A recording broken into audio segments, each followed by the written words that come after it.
हमारा बक्सा district day है। इस बक्सा डिस्ट्रिक्ट डे पे फर्स्ट इनॉग्रेशन ऑफ बक्सा डिस्ट्रिक्ट पे हमारा आंगनवाड़ी सेंटर्स आज पे हुआ है।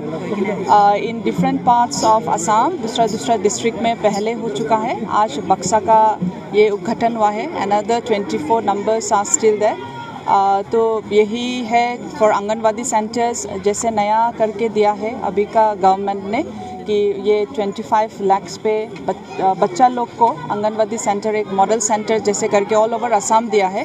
तो इसमें एक नया ये आएगा, एनवायरनमेंट आएगा बच्चा लोग को कि ये आंगनवाड़ी सेंटर्स आके और इन टर्म्स ऑफ एजुकेशन अच्छा होने के लिए अकॉर्डिंग टू NEP अभी बहुत सारा अलग अलग करके क्लासेस को दे चुका है। उसमें हमारा यहाँ पे गांव में LP स्कूल्स है नो डाउट, लेकिन आंगनवाड़ी सेंटर्स के हिसाब से बच्चा लोग यहाँ पढ़ने से एनवायरनमेंट थोड़ा अच्छा होगा बोल के ये सरकार ने सोचा है। और इसमें हम सब पूरा पब्लिक लोग इसको सपोर्ट करके ये आज कर सका है, इसलिए मेरा तरफ से बहुत बहुत कॉन्ग्रेचुलेशन टू बक्सा डिस्ट्रिक्ट। तो ठीक है, हमारा अभी ज़्यादा दिन नहीं हुआ है ऐसे गार्जियन मिनिस्टर आप लोगों का तरफ से ये जो आपका एक क्वेश्चन है उसको हम लोग ज़रूर देखेंगे। फर्स्ट मीटिंग हमारा जब इन डिफरेंट डिस्ट्रिक्ट पे हुआ है उसमें भी देखा है। सिर्फ माल न्यूट्रिशन या में कैसे नहीं हुआ है उसको हम लोग ज़रूर अच्छा से देखेंगे। ये आपका तरफ का আমি এই বছৰত অসম চৰকাৰৰ তৰফৰ পৰা 11খন অংগনবাড়ী মডেল স্কুল আমি পাবলৈ সক্ষম হৈছিলোঁ। আৰু এই মডেল অংগনবাড়ী নলবাৰী আৰু বাক্সা পাৰ্টত মোক সমষ্টি ৱাইজত দিছে। আজি নলবাৰীতো মই এটা কৰিম, ইয়াত প্ৰথম কৰিলোঁ আজি বাক্সা ডিষ্ট্ৰিক্টত। আৰু আমি কামটো কৰিছিলোঁ 25 জুলাই 2022 ষ্টাৰ্ট কৰিছিলোঁ। এই 25 জুলাইৰ পৰা কাম সমাপ্ত কৰি আজি আমি খৈৰাণী বেলতল যি মডেল অংগনবাড়ী চেণ্টাৰ সেইটো উদ্বোধন কৰিব পালোঁ। নথৈ আনন্দিত হৈছোঁ।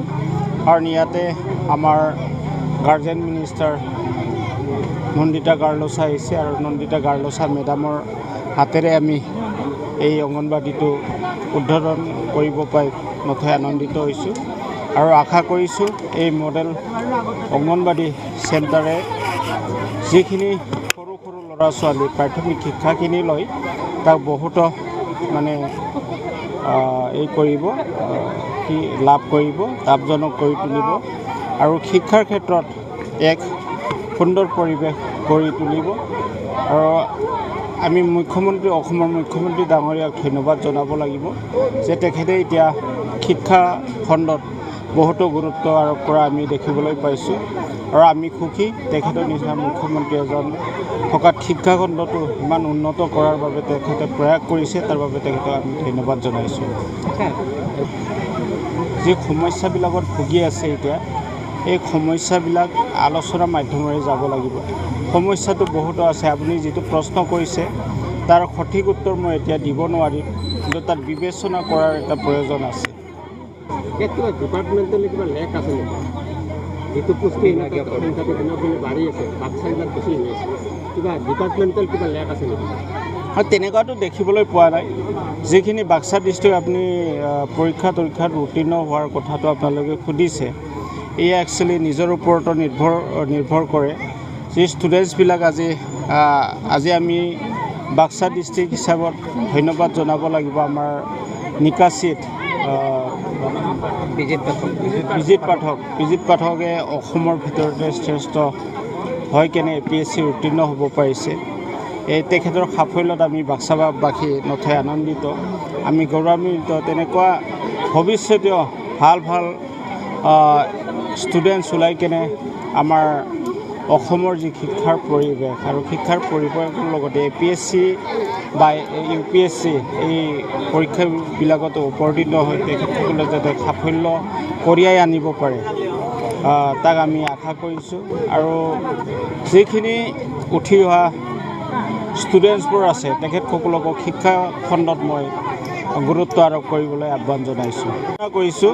আজি এইটো স্কুলখনৰো আমি য'ত এতিয়া থিয় হৈ আছোঁ এইখন স্কুলখনৰো 700তকৈ অধিক মানে ছাত্ৰ ছাত্ৰী আছে, কিন্তু ইয়াত 7জন শিক্ষকেৰে স্কুলখন চলি আছে আৰু এইবিলাক মানে শিক্ষা খণ্ডত আমি যিখিনি শিক্ষা খণ্ডত আমাৰ অফিচিয়েলছ আছে যিবিলাক অফিচাৰ্ছ আছে তেখেতসকলৰ লগত আলোচনা কৰি কেনে সমাধান কৰিব লাগিব আৰু আপোনালোকে জানেই আজি BTC চৰকাৰে 99ৰ যি শিক্ষক এই শিক্ষকবোৰৰ এপইণ্টমেণ্টটো দিলে আৰু এই শিক্ষকবোৰক আমি পিছত কোনটো স্কুলবিলাকত টিচাৰ্ছৰ লেগ আছে এইবিলাক চাই চিতি আমি এডজাষ্ট কৰিবলৈ পাৰিম